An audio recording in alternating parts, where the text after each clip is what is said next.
जय हिंद दोस्तों, आज की इस वीडियो में चर्चा करने वाले हैं बिहार एसएससी एग्ज़ाम 2023। यदि आप भी बिहार दरोगा और बिहार एसएससी का तैयारी कर रहे हैं तो आप हमारे चैनल से जुड़ सकते हैं और अपने तैयारी को बेहतर बना सकते हैं। डेली इस चैनल के माध्यम से 9:50 में सुबह दरोगा सेट का लाइव डिस्कशन दिया जाता है और डेली शाम 5:30 बजे बिहार में जितने भी एग्ज़ाम हैं कराए गए हैं उसका प्रीवियस ईयर कराया जाता है। तो चलिए अब प्रश्न की ओर बढ़ते हैं। पहला प्रश्न देखते हैं, नेशनल हेराल्ड समाचार पत्र किसने प्रारंभ किया? तो किसके द्वारा किया गया था? तो जवाहरलाल नेहरू के द्वारा। इसका राइट आंसर होगा ऑप्शन बी। इसके बाद है मेगास्थनीज चंद्रगुप्त मौर्य के कार्यकाल में किया था। तो ये क्या था? इसका राइट आंसर होगा ऑप्शन बी, राजदूत। किसका राजदूत था? तो ये सेलुकस निकेटर का था। ध्यान रखिएगा कि सेलुकस निकेटर का ये राजदूत बन के आया था। कहाँ पे? तो पटना में आया था। किसके दरबार में? तो चंद्रगुप्त मौर्य के कार्यकाल में। इसके बाद ध्यान रखिएगा, इसकी एक पुस्तिका है इंडिका, ठीक है। इसके बाद ध्यान रखिएगा कि जो मेगास्थनीज था ये पाटलिपुत्र को क्या कहता था? तो पालीब्रोथा, ठीक है। पालीब्रोथा कहाँ है? ठीक है, ध्यान रखिएगा, पालीब्रोथा। इसके बाद है गुरु गोविंद सिंह की शिक्षा कहाँ हुई और उन्होंने पर्शियन कहाँ सीखी? तो ध्यान रखिएगा कि गुरु गोविंद सिंह की शिक्षा कहाँ पे हुई थी? तो वो पटना में हुई थी और इनका पटना में ही जन्म हुआ था। कब? तो 1666 ईस्वी में, ठीक है, ध्यान रखिएगा। इसके बाद है इनका मृत्यु कब हुआ था? तो 1708 ईस्वी में हुआ था। इसके बाद है अमजद अली खान किस यंत्र बजाने के लिए जाने जाते हैं? तो जो अमजद अली खान है उनका संबंध किससे है? तो सरोद वादक है। ध्यान रखिएगा कि अमजद अली खान का संबंध किस यंत्र से है? तो सरोद से है। इसके बाद है अबेकस की खोज इस दौरान हुई। तो ध्यान रखिएगा कि जो अबेकस का खोज हुआ था वो कब हुआ था? तो ग्रीक सभ्यता काल में, ठीक है, ध्यान रखिएगा। कब हुआ था? तो ये हुआ था 16वीं शताब्दी में। किसके द्वारा? तो ली कोई चेन, ठीक है, सॉरी यहाँ पे एक सेकेंड, ली कोई, ठीक है, चेन के द्वारा। तो ध्यान रखिएगा कि अबेकस की खोज इस दौरान हुई, यानी ग्रीक सभ्यता काल के दौरान हुई थी। कब? तो 16वीं शताब्दी में। इसके बाद है 18वीं शताब्दी में किस देश ने जर्मनी पर शासन किया? तो ध्यान रखिएगा 18वीं शताब्दी के दौरान किस देश के द्वारा जर्मनी पर शासन किया गया था? तो ये ऑस्ट्रिया के द्वारा किया गया था। इसका राइट आंसर होगा ऑप्शन बी। इसके बाद है क्वेश्चन नंबर 7, भारत के दोनों लोकसभा और राज्यसभा में कोरम के लिए कुल सदस्यों का कौन सा आवश्यक है? तो इसका जो राइट आंसर होगा वो होगा ऑप्शन बी, 1/10। कोरम कितना होता है? तो 1/10 होता है। इसके बाद है साप्ताहिक शार्ली एब्दो। ध्यान रखिएगा कि साप्ताहिक ये पत्रिका है शार्ली एब्दो कहाँ से प्रकाशित किया जाता है? ये किया जाता है कहाँ से? इसका जो राइट आंसर होगा वो होगा पेरिस। ध्यान रखिएगा ऑप्शन बी होगा। तो जो साप्ताहिक पत्रिका शार्ली एब्दो है वो कहाँ से प्रकाशित किया जाते हैं? तो पेरिस से किया जाता है। इसके बाद है H1N1 इसके द्वारा होता है। तो किसके द्वारा होता है? तो विषाणु द्वारा होता है। इसे स्वाइन फ्लू कहते हैं, स्वाइन फ्लू। ध्यान रखिएगा कि स्वाइन फ्लू H1N1 विषाणु से होता है। इसके बाद है क्वेश्चन नंबर 10, एक जाना माना साहित्यिक समारोह कहाँ होता है? तो ध्यान रखिएगा कि प्रतिवर्ष साहित्यिक समारोह कहाँ होता है? तो वो होता है जयपुर में, ठीक है। ध्यान रखिएगा कि प्रत्येक वर्ष साहित्यिक समारोह का आयोजन कहाँ किया जाता है? तो जयपुर में। इसके बाद है बुद्ध से संबंधित अवसरों से जुड़े प्रतीकों में स्तूप इसका प्रतीक है। तो ध्यान रखिएगा कि जो स्तूप है ये किसका प्रतीक है? तो ये मृत्यु का प्रतीक है। ध्यान रखिएगा कि महात्मा बुद्ध के मृत्यु का प्रतीक क्या है? तो वो है स्तूप। इसके बाद ध्यान रखिएगा कि जो जन्म है कमल और साढ़। इसके बाद है गृह त्याग, तो जो है घोड़ा। ध्यान रखिएगा घोड़ा इसका गृह त्याग का प्रतीक है। इसके बाद है गुप्त वंश का अंतिम शासक कौन था? तो ध्यान रखिएगा कि जो गुप्त वंश था उसके जो अंतिम शासक थे वो थे कौन? तो विष्णुगुप्त। इसका राइट आंसर ऑप्शन होगा बी। और संस्थापक कौन थे? तो श्रीगुप्त। ध्यान रखिएगा, और अंतिम शासक विष्णुगुप्त। इसके बाद है किसने दाऊद को पटना और हाजीपुर से खदेड़कर बाहर कर दिया? तो ध्यान रखिएगा कि दाऊद को पटना और हाजीपुर से किसने खदेड़कर बाहर कर दिया था? तो वो किया था अकबर के द्वारा। ध्यान रखिएगा किसके द्वारा किया गया था? तो अकबर के द्वारा किया गया था। इसके बाद है अकबर के दरबार में कितने रत्न थे? तो अकबर के राज दरबार में कितने रत्न थे? तो 9 थे, ठीक है, ध्यान रखिएगा 9 थे। इसके बाद है क्वेश्चन नंबर 15, गोवा से पूर्व पुर्तगालियों की भारत में कौन सी राजधानी थी? तो गोवा से पहले पुर्तगालियों की राजधानी कौन थी? तो वो था कोचीन, और उसके बाद कहाँ बना? गोवा में। तो ध्यान रखिएगा कि गोवा से पहले पुर्तगालियों की भारत में कौन सी राजधानी थी? तो कोचीन थी। इसके बाद है क्वेश्चन नंबर 16, बैगनी प्रकाश के का परास कितना होता है? इसका जो परास होता है वो होता है 380 से 450। इसका राइट आंसर होगा ऑप्शन बी।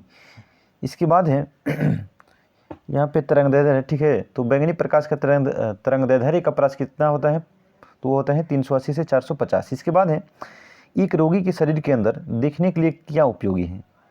तो एक रोगी के शरीर के अंदर देखने के लिए क्या उपयोगी है? तो वो है प्रकाशीय तंतु। ध्यान रखिएगा कि एक रोगी के शरीर के अंदर देखने के लिए क्या उपयोगी है? तो प्रकाशीय तंतु। इसका राइट आंसर होगा ऑप्शन सी। इसके बाद है उत्तरी गोलार्ध में सबसे लंबी रात्रि कब होती है? ध्यान रखिएगा, कंफ्यूज नहीं होना है कि उत्तरी गोलार्ध में सबसे लंबी रात्रि कब होते हैं, रात कब होते हैं? तो वो होते हैं 22 दिसंबर को। और उत्तरी गोलार्ध में सबसे लंबा दिन कब होता है, यानी बड़ा दिन कब होता है? तो 21 जून को। ध्यान रखिएगा, बहुत क्वेश्चन ये समझना है इसको कि उत्तरी गोलार्ध में सबसे लंबी रात कब होती है? तो 22 दिसंबर को। और सबसे बड़ी दिन कब होती है? तो 21 जून को होता है। इसके बाद है क्वेश्चन नंबर 19। दो बिंदुओं के आवेश के मध्य बल F और उनके माध्य की दूरी R के बीच रिश्ता क्या है, यानी संबंध क्या है?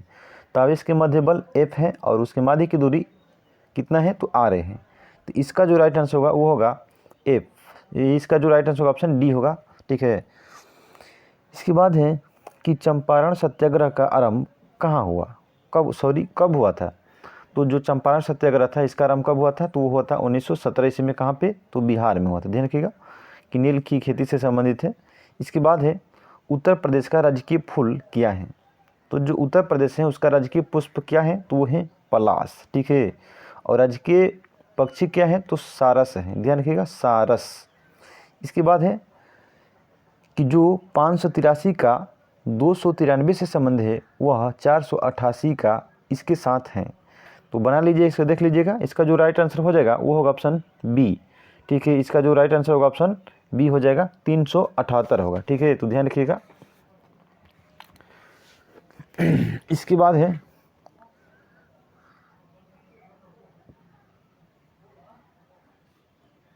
जैसे इसको बना सकते हैं, देखिए यहाँ पर बनाते हैं हम इसको। देखिए 5 3 8 3 11, ठीक है। तो 5 + 8 + 3, ठीक है। तो 8 5 13 3 16 हो जाएगा, ठीक है। इसके बाद है 2 + 9 + 3, तो 9 3 12 2 14 हो जाएगा। देखिए यहाँ पे कितने के अंतर है? तो 2 का अंतर है, ठीक है। इसके बाद चलिए देखते हैं, इसके बाद चलते हैं यहाँ पे 4 + 8 + 8, तो 8 8 8 16 4 20, ठीक है।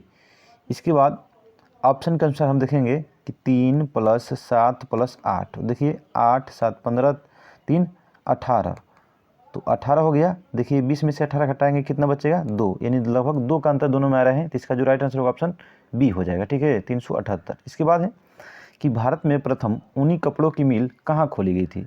तो भारत में पहली बार ऊनी कपड़े का मिल कहाँ खोला गया था? वो कानपुर में खोला गया था। ध्यान रखिएगा, कानपुर में। इसके बाद है प्राकृतिक रेशम की कितनी मुख्य किस्में हैं? जो प्राकृतिक रेशम है उसकी कितनी प्रजातियां हैं? तो मुख्य रूप से वो हैं 4। ध्यान रखिएगा, जो प्राकृतिक रेशम है उसके मुख्य रूप से कितनी प्रजातियां हैं? तो 4 हैं। इसके बाद है जलियांवाला बाग कहाँ पर है? तो जो जलियांवाला बाग है वो कहाँ पे है? तो अमृतसर में है। जलियांवाला बाग हत्याकांड कब घटा था?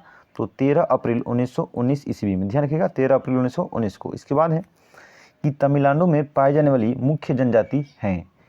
तो तमिलनाडु में पाई जाने वाली मुख्य जनजाति कौन सी है? तो इरूला जनजाति। ध्यान रखिएगा कि इरूला जनजाति कहाँ पाई जाती है मुख्य रूप से? तो तमिलनाडु में। इसके बाद ध्यान रखिएगा तमिलनाडु के वर्तमान में सीएम कौन है? तो वो है MK स्टालिन। कौन है? स्टालिन। इसके बाद है जारवा जनजाति यहाँ पर पाई जाती है। तो ध्यान रखिएगा कि जारवा, सेंटलीज, ओंग, ये सभी जनजाति कहाँ पाई जाती हैं? तो अंडमान में पाई जाती हैं। तो जारवा, सेंटलीज ये नामक जनजाति कहाँ पाई जाती है? तो अंडमान में। इसके बाद है कि भारत की सर्वप्रथम वन्यजीव संरक्षण परियोजना का नाम था। ध्यान रखिएगा कि भारत के सर्वप्रथम वन्यजीव संरक्षण परियोजना का नाम क्या था? तो हांगुल था। ध्यान रखिएगा, बहुत वीवीआई क्वेश्चन है। तो जो प्रोजेक्ट हांगुल की शुरुआत हुआ था वो कब हुआ था? तो 1917 ईस्वी में। ध्यान रखिएगा कि प्रोजेक्ट हांगुल की शुरुआत कब हुआ था? तो वो 1970 ईस्वी में हुआ था। ये भारत का पहला वन्यजीव संरक्षण परियोजना है हांगुल। इसके बाद क्वेश्चन नंबर चलिए देखते हैं 29। नीति आयोग का प्रारंभ कब हुआ? तो ध्यान रखिएगा कि नीति आयोग का जो स्थापना किया गया था वो कब किया गया था? वो किया गया था 1 जनवरी 2015 को। ध्यान रखिएगा किसके स्थान पे, तो योजना आयोग के स्थान पर। नीति आयोग का स्थापना कब किया गया था, तो 1 जनवरी 2015 को।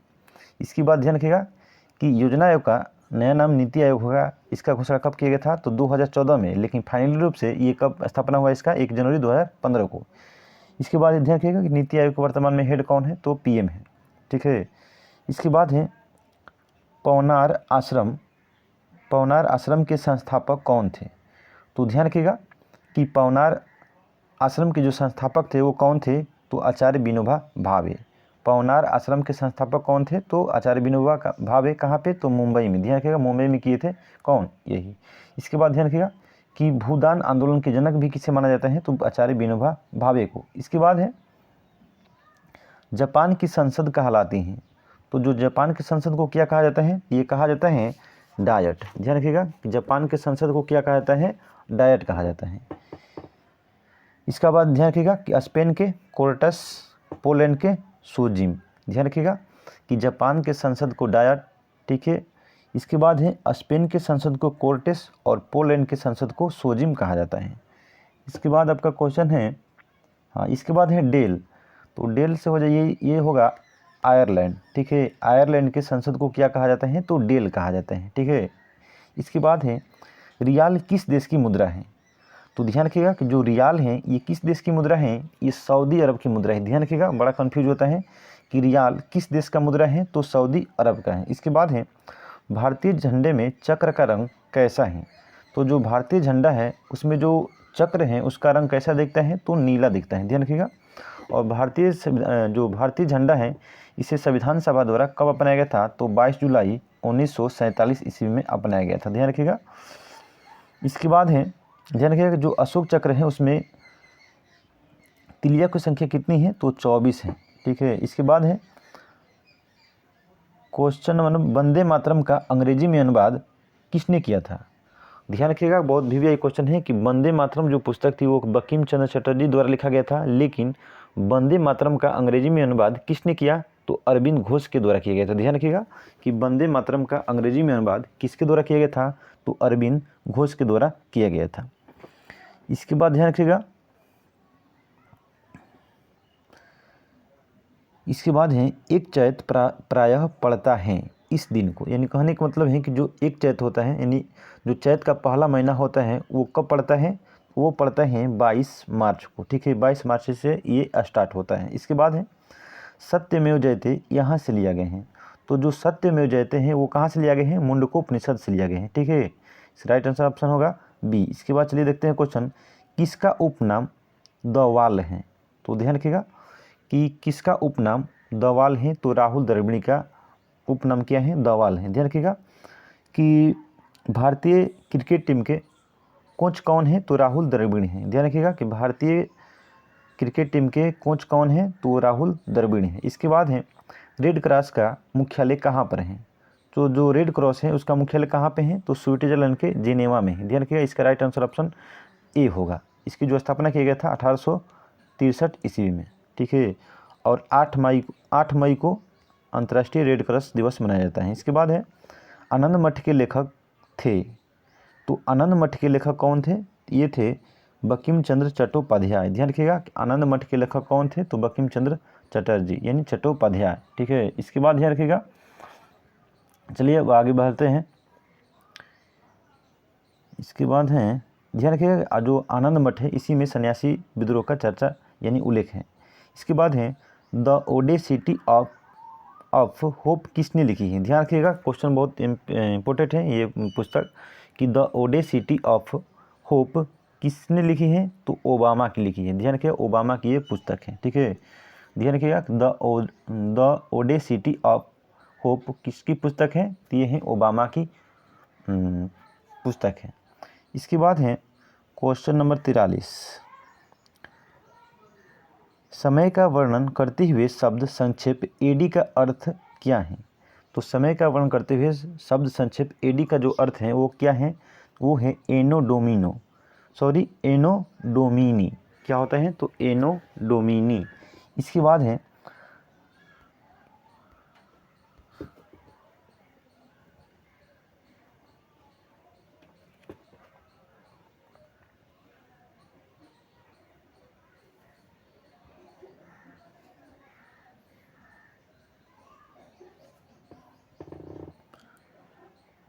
चलिए इसके बाद देखते हैं क्वेश्चन, शहीद दिवस कब मनाया जाता है। तो जो शहीद दिवस है वो कब मनाया जाता है, तो 30 जनवरी को क्या मनाया जाता है, तो ये मनाया जाता है शहीद दिवस। ध्यान रखिएगा कि 30 जनवरी 1948 को किसकी हत्या हुई थी, यानी किसका मृत्यु हुआ था, तो वो हुआ था महात्मा गांधी का। ठीक है, नाथूराम गोडसे के द्वारा की गई थी। तो उसी दिन क्या मनाया जाता है, तो वो मनाया जाता है 30 जनवरी को शहीद दिवस। इसके बाद है अपने मोबाइल फ़ोन के ना पहुंच पाने, एक्सेस खोने का कहलाता है। ध्यान रखिएगा कि अपने मोबाइल फ़ोन के ना पहुंच पाने, एक्सेस खाने का कहलाता है। तो इसका जो राइट आंसर होगा वो होगा नोमोफोबिया। क्या कहते हैं, तो इसको बोलते हैं नोमोफोबिया। ठीक है, ध्यान रखिएगा क्या बोलते हैं, तो नोमो मतलब देखिए अपने मोबाइल फ़ोन के ना पहुंच पाने का डर कहलाता है। हाँ ठीक है, डर। तो इसका जो राइट आंसर होगा वो होगा नोमोफोबिया। ठीक है, इसके बाद है सत्यजीत रे द्वारा निर्देशित सर्वप्रथम चलचित्र था। तो ध्यान रखिएगा इसका जो राइट आंसर हो जाएगा वो होगा ऑप्शन डी, पथेर पंचाली। सत्यजीत रे द्वारा निर्देशित सर्वप्रथम चलचित्र कौन था, तो पथेर पंचाली। ठीक है, ध्यान रखिएगा। इसके बाद ध्यान रखिएगा कि सत्यजीत रे को ऑस्कर पुरस्कार से कब सम्मानित किया गया था, तो 1992 ईस्वी में। ठीक है, 1992 ईस्वी में उसको मिला था ऑस्कर पुरस्कार। इसके बाद है भारत का सबसे बड़ा संग्रहालय कहाँ पर है। तो जो भारत का सबसे बड़ा संग्रहालय है वो कहाँ पे स्थित है, वो है कोलकाता में स्थित है। ध्यान रखिए इसका राइट आंसर होगा ऑप्शन सी। तो भारत का सबसे बड़ा संग्रहालय कौन सा है, कहाँ पे है, तो कोलकाता में स्थित है। ठीक है, इसके बाद है और ध्यान रखिएगा कि भारतीय रासायनिक जैविक संस्थान भी कहाँ पे है, तो कोलकाता में है। ठीक है, इसके बाद है क्वेश्चन नंबर आपका 48, पंचतंत्र किसने लिखा है। तो पंचतंत्र किसके द्वारा लिखा गया है, तो विष्णु शर्मा के द्वारा लिखा गया है। ध्यान रखिएगा किसका है, पंचतंत्र किसका है, तो ये विष्णु शर्मा के लिखा हुआ एक पुस्तक है। इसके बाद है आपका क्वेश्चन, कौन उसके आयुर्वेद के ज्ञान के लिए प्रसिद्ध था। तो ध्यान रखिएगा कि आयुर्वेदिक चिकित्सक कौन थे, तो धन्वंतरी थे। ठीक है, ये चंद्रगुप्त द्वितीय के दरबार में थे। तो ध्यान रखिएगा कि आयुर्वेदिक चिकित्सक कौन थे, तो धन्वंतरी। इसका राइट आंसर होगा ऑप्शन सी, किसके दरबार में, तो चंद्रगुप्त द्वितीय के दरबार में रहते थे। इसके बाद है आईपीएल क्रिकेट का आरंभ कब हुआ। तो जो इंडियन प्रीमियर लीग है यानी आईपीएल का जो शुरुआत हुआ था वो कब हुआ था, तो 2008 ईस्वी में हुआ था। ध्यान रखिएगा ऑप्शन ए होगा इसका सी। इसके बाद है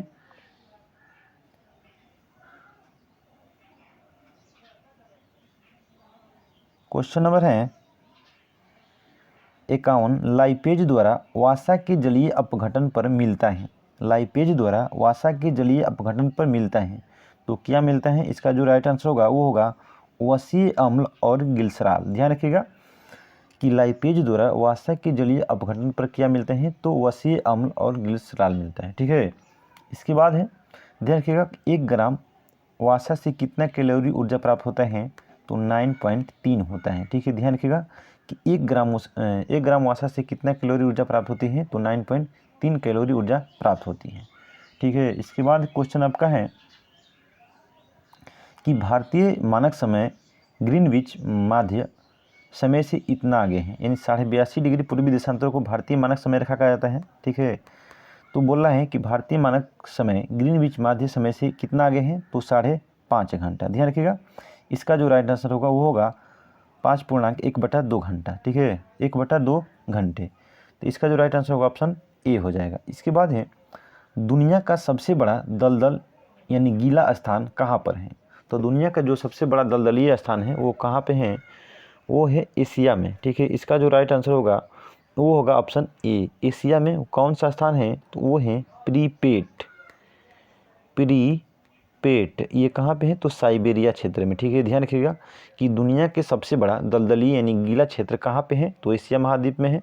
प्रीपेट है जो किस क्षेत्र में पड़ता है, साइबेरियन क्षेत्र में पड़ता है। इसके बाद है कि मानचित्र में समुद्र की समान गहराइयों को जोड़ने वाली रेखाओं को कहते हैं। तो इसका जो राइट आंसर होगा ऑप्शन सी, आइसोबाथ। ध्यान रखिएगा कि समुद्र की समान गहराइयों को जोड़ने वाली काल्पनिक रेखा को क्या कहा जाता है, तो आइसोबाथ कहा जाता है। इसके बाद है यह एक ठंडी और शुष्क वायु है। ध्यान रखिएगा कि यह एक ठंडी और शुष्क वायु है। वो कौन सी है? तो बोरा। ठीक है, ये कहाँ प्रवाहित होते हैं? तो एडियाट्रिक सागर। ठीक है, एडियाट्रिक सागर पर ये प्रवाहित होती हैं। तो ठंडी है और शुष्क वायु है कौन सी? तो बोरा है। तो चलिए दोस्तों, यदि वीडियो हमारा पसंद है तो वीडियो को लाइक और चैनल को सब्सक्राइब करना नहीं भूलिएगा और साथ साथ में कमेंट करके बताइएगा कि वीडियो कैसा लगा। ठीक है, देखने के लिए थैंक्स फॉर वॉचिंग।